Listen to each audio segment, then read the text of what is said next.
Chers amis d'Agora for God, bonjour. Je vous l'avais promis et chose promise, chose due. Aujourd'hui, nous abordons la différence entre la volonté et le désir. On dit communément qu'il est possible de désirer ce que l'on ne veut pas ou vouloir ce que l'on ne désire pas. Malgré les abus de langage, les hommes disent souvent « je veux », là où en réalité il faudrait peut-être dire « je désire ». On comprend bien que le désir et la volonté font deux, chers amis, car le désir est un attrait que l'on subit. La volonté, elle, est un pouvoir que l'on exerce. C'est ce que disait, de toute façon, Edmond Gobelot. Toutefois, on peut affirmer que même si elle ne s'y limite pas, la volonté s'éteint sur le désir. Pour preuve, celui qui désire guérir veut bien subir un traitement éprouvant qu'à l'évidence, il ne désire pas. Qu'est-ce que la volonté, si ce n'est un pouvoir de se déterminer à agir en fonction des motifs ou de raisons? C'est dire qu'elle est une faculté de se projeter vers des fins ou des objets très complexes, puisque si elle implique l'affectivité, elle met aussi en jeu les fonctions supérieures de la personnalité, à savoir l'entendement ou la raison. Premièrement, on voit alors que du point de vue de la détermination des fins, on peut distinguer le désir de la... À quoi cela rime-t-il? La volonté n'est pas réductible à la spontanéité du désir. Elle suppose une capacité de recul, une distanciation. La volonté peut ratifier le désir, y consentir ou au contraire s'y opposer. Voilà pourquoi s'il y a un sens à reconnaître une liberté sur le plan psychologique, c'est au niveau de la volonté. Mais il y a débat sur le plan psychologique, comme d'ailleurs sur le plan métaphysique. Pour les théoriciens du libre arbitre, la volonté humaine est libre. Elle est fondamentalement indéterminée.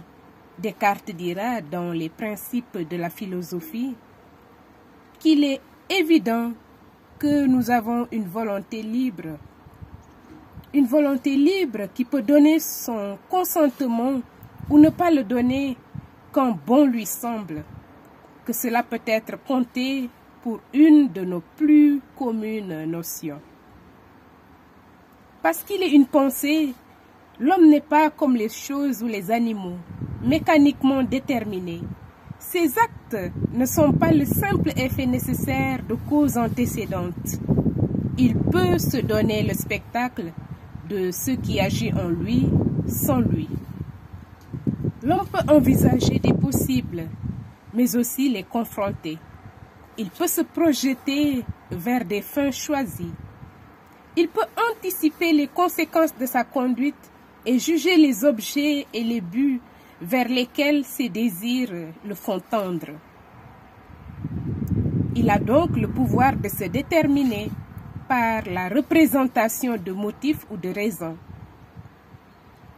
L'homme n'est pas déterminé par des causes. Il semble disposer de la capacité de s'autodéterminer par la représentation des fins, ce qui indique que les mobiles affectifs ou les motivations inconscientes sont métamorphosés par la réflexion en motifs raisonnables. Au lieu de subir les impulsions, les déterminations, le volontaire se projette avec toutes les ressources de sa personne vers des fins. Il s'attribue ainsi la responsabilité de ses actes comme un projet en puissance avant d'être même acte. Il s'institue par là la cause première de son acte. Vous entendez là Aristote. Pour Descartes, notre volonté est déterminée. Elle est le pouvoir même dans la pure indifférence de choisir tel parti plutôt que tel autre. Certes, cette liberté d'indifférence est, je cite Descartes, le plus bas degré de la liberté et fait plutôt paraître un défaut dans la connaissance d'une perfection dans la volonté. Car si je connaissais toujours clairement ce qui est vrai et ce qui est bon, je ne serais jamais en peine de délibérer quel jugement et quel choix je devrais faire, et ainsi je serais entièrement libre sans jamais être indifférent. C'est dans les méditations métaphysiques. Cette analyse de la volonté repose donc sur le postulat du libre arbitre et sur l'idée que la volonté et l'entendement sont deux facultés différentes, chacune ayant une autonomie. Je peux juger sans être déterminé dans mes jugements par mes affects.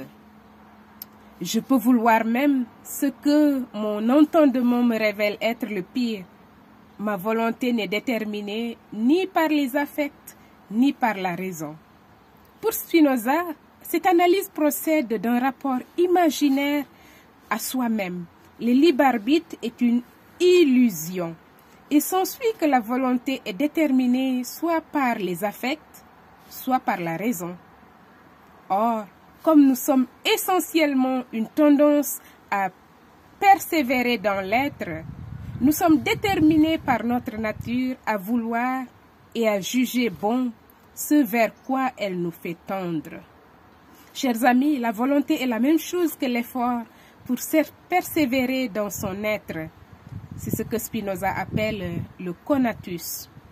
Elle est cet effort en tant qu'il a un rapport à l'âme seule.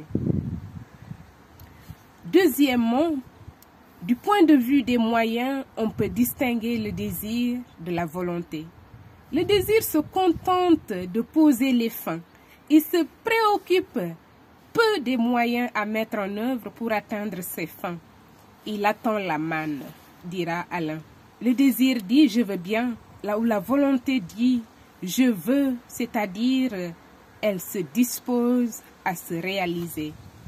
Vouloir n'est pas souhaiter, c'est accomplir. Le velléitaire veut quantité de choses.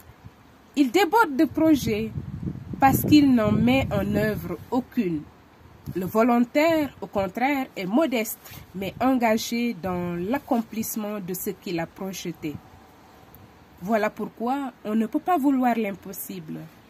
En ayant le souci des moyens, le sujet est conduit à tracer la frontière entre le possible et l'impossible, le rêve et la réalité, le permis et l'interdit. En conclusion, chers amis, la volonté est un acte intentionnel portant le chiffre d'une personne. C'est dire que la conception intellectualiste, distinguant en lui les moyens et la conception de l'acte et de la fin à atteindre, de la délibération, de la décision et même de l'exécution.